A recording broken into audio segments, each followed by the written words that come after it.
Hey guys, this is Tiggy Maximus with Tiggy Maximus Talks, episode 238 on Spotify and YouTube. Thank you guys for watching and listening to the podcast. We're back for some more content. I got some comedy shows to talk about. Um, so, there were some good shows I got to see from various places, and another great place I like to go to is the Privateer, which is in Oceanside, and it's run by an LA comic by the name of Heather Marie. This time around, I believe this date was August 26th, and Heather couldn't be there, but what a great replacement. You have Ben Mastracco, amazing cook. Um, he was running the show while Heather was away, and good choice. And Ben had Frank Martinez on the lineup, Jay Whitaker, and our headliner, Jay Washington. I've met Frank before. Obviously, I've met Ben before. I have seen and met Jay Washington, but the person I haven't met this time around was Jay Whitaker. So I guess like I had ordered some food, and I like from myself. I like to try new foods, and this time around I decided to try their mahi mahi taquitos, and I think I paired it with an orange chili glaze chicken wings. So I got those two items. Eat that before the show gets really started, and gotta say, the mahi mahi taquitos was really good. Comes with a lettuce wrap. So if you really wanted, you could take one of the lettuce wraps, take one of the taquitos, and you eat it. Um, Very yummy roll. Um, Tasty with the mahi mahi. I'm glad I tried it. It was also recommended to me by, I think her name was Chelsea. And I would say the mahi mahi taquitos, 9 out of 10. The chicken wings with the orange glaze. The chicken was pretty good. A lot of meat on the bone. Um, the marinade was pretty good. I want to say the chicken wings with the orange glaze. Let's say it was 8.9 out of 10. So good stuff. I recommend it. The one before, I think I tried their fettuccine with meatball and I added chicken. The chicken is a lot of meat, but you know, make your own pasta. Honestly, they have pizza too, and I believe they have like I think it's called a meatloaf or um, what is it called, lasagna. They have that, so the pizza is pretty good too. So a lot of great choices. Can't go wrong with anything on the menu, really. I mean, unless you have an allergy. But other than that, good food for the most part, and great staff. Wayne, everybody, especially Chelsea. Go Chelsea. But yeah, Ben Mastracco started off, talked about how he's a chef, but he is super skinny. So can you really trust a good cook if he's skinny? I didn't think about that until now. He did a great job, honestly. He's a funny guy. I want to say he was an 8.5 out of 10. Um, Next up, I believe it was, um, I think it was Jay Whitaker. He talked about his adventures, talks about dating, some weird stuff he's encountered in his life. But honestly, this is my first time seeing him, and honestly, he just made everybody laugh so much throughout his set. So, um, Jay Whitaker, I want to say he was a 9.0 out of 10. Really funny. I'm glad I got to know him after the show too. Next we have Frank Martinez. I did see him at the P-Man show out in the winery in Escondido. It looks like he has some new material, and it was good stuff. And you know, most of the crowd was following along through most of his set. Great laughs every few moments and stuff. So he did really well. I want to say he was an 8.7 out of 10. And then we got our headliner, Jay Washington. I think this might be my third or fourth time seeing him. And it turns out he used to be a professional wrestler. I was shocked, but I'm now not as surprised actually because he does follow wrestling. And, I just thought that it was just out of fandom like myself. But it turns out he was in the industry. So it's kind of cool getting to meet another pro wrestler. So, and he's super humble, super nice, and it was kind of cool picking his brain after the show. But during his set, when he talks about wrestling, talks about dating and stuff, and other stuff in his life, and also stuff he's encountered in his life, um, it's just a lot of funny stuff, and just the aspect of talking about wrestling, especially when he got pulled over by the cops and how it looks like to a cop when you have a bloody match and you have to explain that to a cop. Honestly, there's a lot of great spots, bits and stuff. And Jay Washington is one of the funniest guys I've seen so far in like 4 years of watching comedy. Jay Washington, I want to say he was a 9.5 out of 10. Overall, this show is every Tuesday night. It starts at 7 o'clock usually, and Heather Marie is usually there. So, but yeah, if you're in Oceanside, you want to laugh on a Tuesday night, have some good food, Privateer is the place to be. Next show I went to, I believe it was a Pretty Funny Women show on August 27th at the La Jolla Comedy Store. This one was pretty good. Lisa Sunstead, who's the producer of the Pretty Funny Women, wasn't there this time, but the lineup from top to bottom was pretty good. So it was overall a great show. Also great service there at the Comedy Store La Jolla. I believe I got to sit in the middle, so that's kind of a perfect spot for me actually. So the first person that went up was Christian Allen. Great guy, funny guy, and it's funny that he actually mentioned his girlfriend on stage. But other than that, his whole set that he started off with a cold open, is really good. Made people laugh the whole time. Crowd was into it. I want to say Christian Allen, 8.5 out of 10. I believe the next person that was on there was, there was a Jen Lee. She has some funny jokes. She has the jokes about her vertical height and losing weight, and somehow it's tied together. I always thought that was pretty funny, and it's kind of like a smart joke or dumb joke, depending on how you look at it. Then she talks about dating and stuff. But even though with some laughs, but there's some times when it was kind of like mellow. So I want to say she was an 8.1 out of 10. Another comic that was on the lineup was, I think her name is Tiffany Jasmine, and she does talk about cosplay, anime,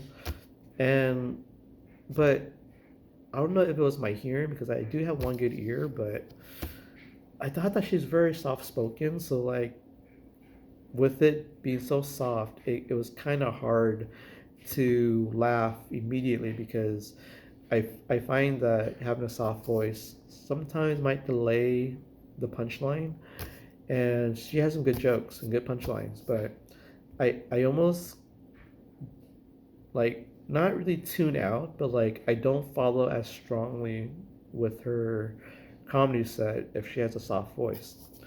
And even though once you get to the punchline, there's a slight reaction, delayed reaction, but I do find her funny. But I have to process um, like the jokes.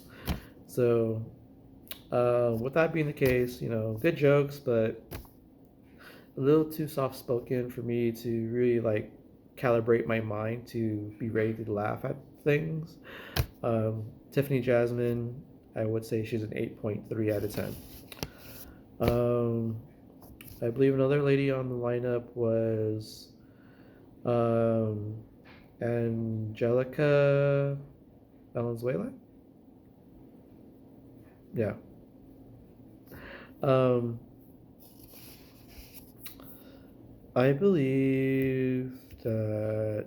Oh, Angelica, I think she was like the host. Christian was just the opener.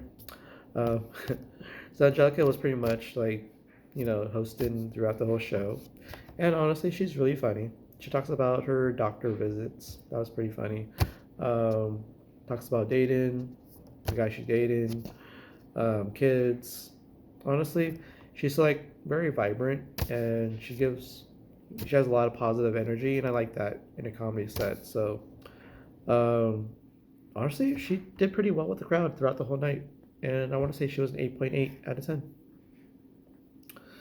Um, Next, I believe we had a Mimi Harris. Go Mimi. She had a few good jokes, and uh, I gotta say there was a little mix of a good crowd reaction to her jokes, and then there were sometimes it was kind of mellow, but overall, she did pretty well with. She might have done some crowd work, but just like working on delivery, and the crowd this time like picked up on some of her jokes, and that's pretty good. So I want to say overall, I want to say Mimi Harris was 8.3 out of 10. I think another lady that was on the show was um, I guess it was Sarah Lee Steiner. I think that's her name.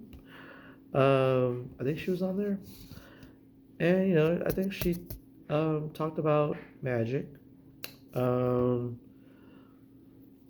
and she talks about dating, and of course, growing up, and given that she learn to have fun with magic, and then kind of like it's been somehow with her up until she's an adult. So, um, I want to say she was on the show, but yeah, if she was on the show, she has some good moments, but then like some moments, yeah, there might be a little chill times during her set, but she has some good jokes, and people caught up on her good jokes. So I want to say she was an 8.3 out of 10. I believe there's a new person I didn't see, and she was pretty good. Lena Green. I believe she was an actress, and she liked to act out one of her scenes that she auditioned for, I think, or on the TV show that she's on. And it's cool that she did that during her set, and she was pretty funny, and the crowd was kind of into it. So 8.5 out of 10. And then the headliner of the Pretty Funny Women show, Ethel Tan. She pretty much talked about her origin of her name, and she talked about her mom and dad and her upbringing.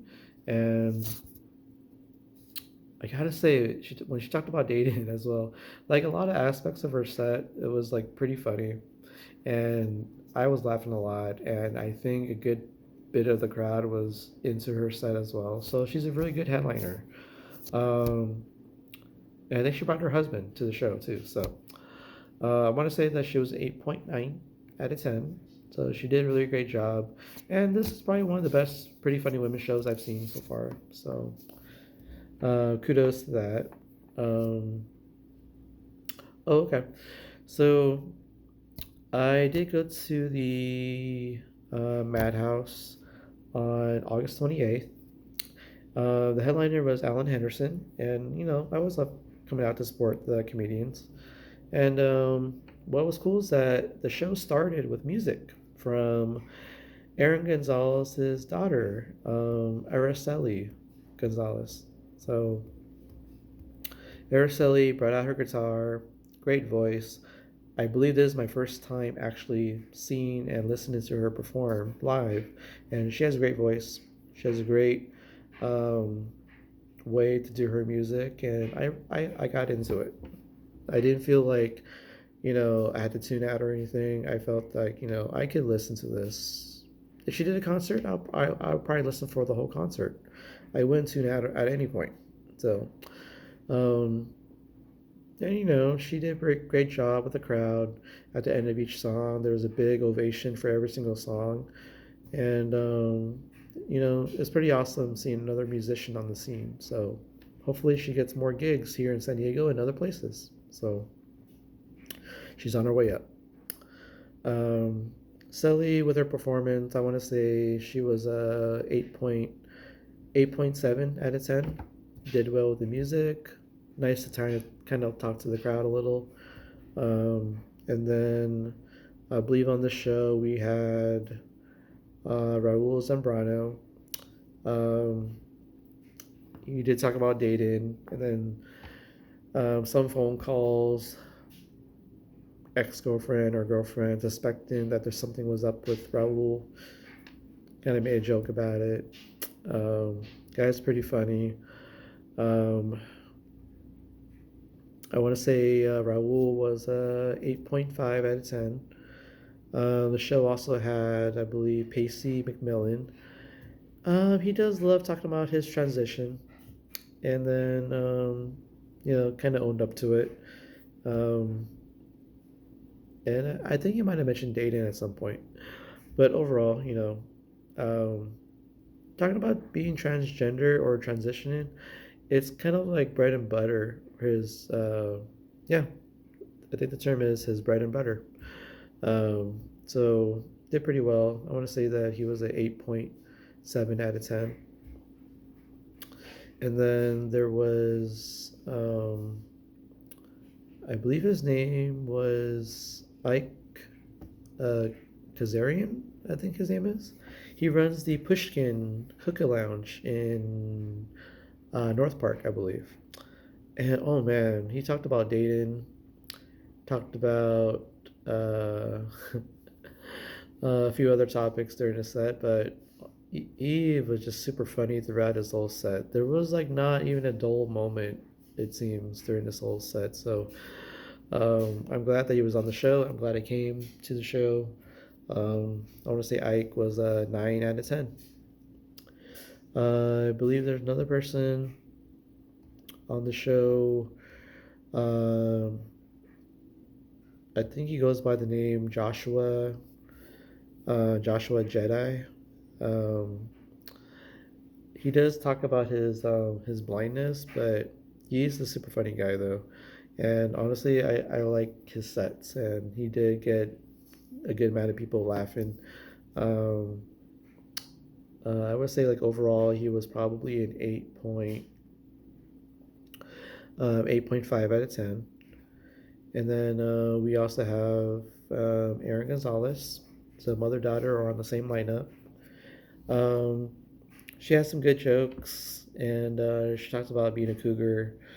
Um, honestly, it was like a lot of great stuff, and she was super funny. Um, and then I want to say that she was a 8.4 out of 10 for her comedy.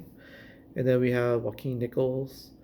Um, it's cool seeing him. He's pretty funny. He talks about his job, where he's like, I guess, I think he says he's a caretaker, but he talks about seeing a lot of penises, a lot of dicks, and um, honestly, that's a great way to make light of your job and make it really, really funny. So Joaquin Nichols was pretty good.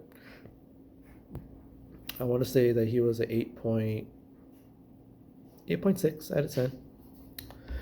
And then we got our headliner, Alan Henderson. It's always great seeing him. The guy does always great with crowd work, talking about dating topics and stuff, and you know, I enjoyed it a lot, and you know, um, it's like the crowd can follow along with this whole set, and I've seen him quite a few times now, and he's pretty awesome with that. So, um, honestly, yeah. Alan Henderson, kind of felt like he got a good grip on the crowd. Most of his set, people were laughing, and that's like with most of the crowd laughing. So, great job by Alan Henderson. I want to say he was an 8.8 out of 10. Um, let's see. Well, I will talk about those three shows, and I'll save the three other shows for another episode. But I do want to mention I have been watching the Chargers, obviously, and the Chargers did take care of business. Chargers beat the Kansas City Chiefs in Brazil, if I haven't mentioned it already. And, Justin Herbert, he hasn't made a lot of mistakes quarterback in the first two games. Not only did he just beat the Kansas City Chiefs, who is a main stable in the Super Bowl scene, but he also had a masterpiece against the Vegas Raiders. So Chargers beat Mahomes and the Chiefs 27-21 in Brazil, and that was a good win. And Justin Herbert managed to get a quarterback run to seal the game and run out the clock on the Kansas City Chiefs for a big victory to start off the season. That's big kudos. Make them 1-0. And then Chargers got Monday Night Football. Last night they went to Vegas, and they never looked back, really. They started off with a field goal after a turnover by the Raiders because Geno Smith threw a interception on the very first play, and then the Chargers got a field goal out of it. Then it was 3-3. Then the Chargers, with Justin Herbert, found Keenan Allen in the end zone to go up 10-3. And it was weird that I actually called that before it happened because it was third down and goal. And I was thinking, after a couple of run plays, they're probably just going to throw it. And I'm thinking McConkey might get covered, but then Keenan Allen, I think he has something left in the tank, and he was managed to get a touchdown on the third and goal. So they went up 10-3. And then Raiders got a field goal, 10-6. But then after that, Chargers went down the field. Justin Herbert found Quentin Johnston, and they went up 17-6. And some Raider fans that were sitting next to me at Yard House in Carlsbad, which, by the way, great service with Rachel and Alex, great food. Raider fans are starting to leave because they know that the Chargers are actually starting to win this game. So the Chargers ended up winning the game 20-9, and now they're 2-0 in the AFC West division, and sky's the limit. So the Chargers are doing pretty good. Next week they're going to play against the Broncos at SoFi Stadium in LA, and hopefully the Chargers will beat them and go 3-0 and separate themselves from the rest of the division. That's it for me, guys. Tiggy Maximus signing off, baby. Booyah! Booyah!